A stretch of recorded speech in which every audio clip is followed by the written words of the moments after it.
El santo de hoy, 26 de mayo, San Felipe Neri, sacerdote, patrono de educadores y humoristas, fundador del oratorio en Roma, recordado por haber recibido el don de la curación, de profecía y poder leer los pensamientos de otros. Felipe Neri recibió sus primeras enseñanzas religiosas de parte de los frailes dominicanos del monasterio de San Marcos de Florencia en Italia. A los 16 años fue enviado a San Germano para ayudar en el negocio del primo de su padre. Hizo también aquella labor que su pariente decidió hacerlo heredero de su fortuna. Felipe tuvo una experiencia mística en una capilla que pertenecía a los benedictinos de Montecassino y descubrió su vocación al sacerdocio. Pronto decidió alejarse de la opulencia y los bienes materiales para enrumbarse en 1533 a Roma y servir a Dios. Tras abandonar sus estudios de filosofía y teología, cerca del 1540 decidió hacer apostolado y enseñar el catecismo a los pobres. En aquel tiempo, el colegio cardenalicio era gobernado por los Medici, y por ello muchos cardenales se comportaban como príncipes seculares.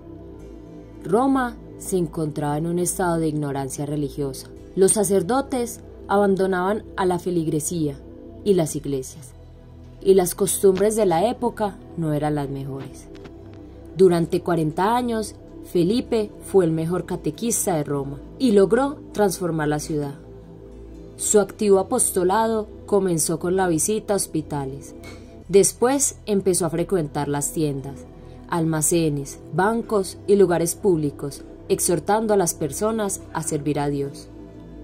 Definitivamente, Felipe recibió de Dios el don de la alegría y amabilidad. Como era tan simpático en su modo de tratar a la gente, se hacía fácilmente amigo de obreros, empleados, vendedores y niños de la calle. Una de sus preguntas más frecuentes era: ¿y cuándo vamos a empezar a volvernos mejores? Si le demostraban buena voluntad, solía explicar los modos más sencillos para llegar a ser más piadoso y comenzar a hacer la voluntad de Dios. También tuvo por amigos a varios cardenales y príncipes que lo estimaban por su gran sentido del humor y humildad. Se dedicaba a la oración y a las obras de misericordia. Además del apostolado, Felipe Neri solía pasar la noche en el pórtico de alguna iglesia o en las catatumbas de San Sebastián, cerca de la Vía Apia, para entrar en profunda oración. Practicaba además las obras corporales de misericordia. En 1548, junto a su confesor y 15 laicos, fundó la Cofradía de la Santísima Trinidad, que se reunía para realizar ejercicios espirituales y socorrer a los peregrinos necesitados. Con ello, fundó el célebre Hospital de Santa Trinita dei Pellegrini, en el cual fueron atendidos y cuidados 145.000 peregrinos en el año jubilar de 1575. El 23 de mayo de 1551, a los 36 años, fue ordenado sacerdote. Al poco tiempo, fue a vivir a la iglesia de San Jerónimo de la Caridad, en Italia, donde principalmente se dedicó a la confesión. Solía confesar desde la madrugada hasta mediodía, algunas veces hasta las horas de la tarde, para atender a una multitud de penitentes de toda edad y condición social.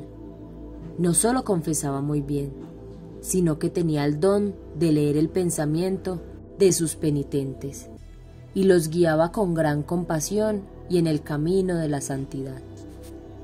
También celebraba con gran devoción la misa diaria que muchos sacerdotes habían abandonado. Con frecuencia experimentaba el éxtasis durante la Eucaristía y se le vio levitar a veces. Para no llamar la atención, trataba de celebrar la última misa del día en la que había menos personas. Felipe tenía el don de curación y le devolvió la salud a muchos enfermos. En varias ocasiones también predijo el futuro y vivía en estrecho contacto con lo sobrenatural. Quienes lo vieron en éxtasis dieron testimonio de que su rostro brillaba con una luz celestial. Su salud siempre fue frágil.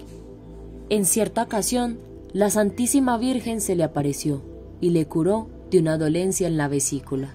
El suceso aconteció así. El santo había casi perdido el conocimiento, cuando súbitamente se incorporó. Abrió los brazos y exclamó: «Mi hermosa señora, mi santa señora». El médico que le asistía le tomó por el brazo, pero San Felipe le dijo: «Dejadme abrazar a mi madre, que ha venido a visitarme». Después cayó en la cuenta de que había varios testigos y escondió el rostro entre las sábanas, como un niño, pues no le gustaba que le tomasen por santo. El 25 de mayo de 1595, día del Corpus Christi, su médico lo vio tan extraordinariamente contento que le dijo: «Padre, jamás lo había encontrado tan alegre». Y él respondió: «Me alegré cuando me dijeron: vayamos a la casa del Señor». A la medianoche le dio un ataque y, levantando la mano para bendecir a sus sacerdotes que lo rodeaban, expiró dulcemente. Tenía 80 años. Fue declarado santo en 1622 y en Roma lo consideraron como a su mejor catequista y director espiritual.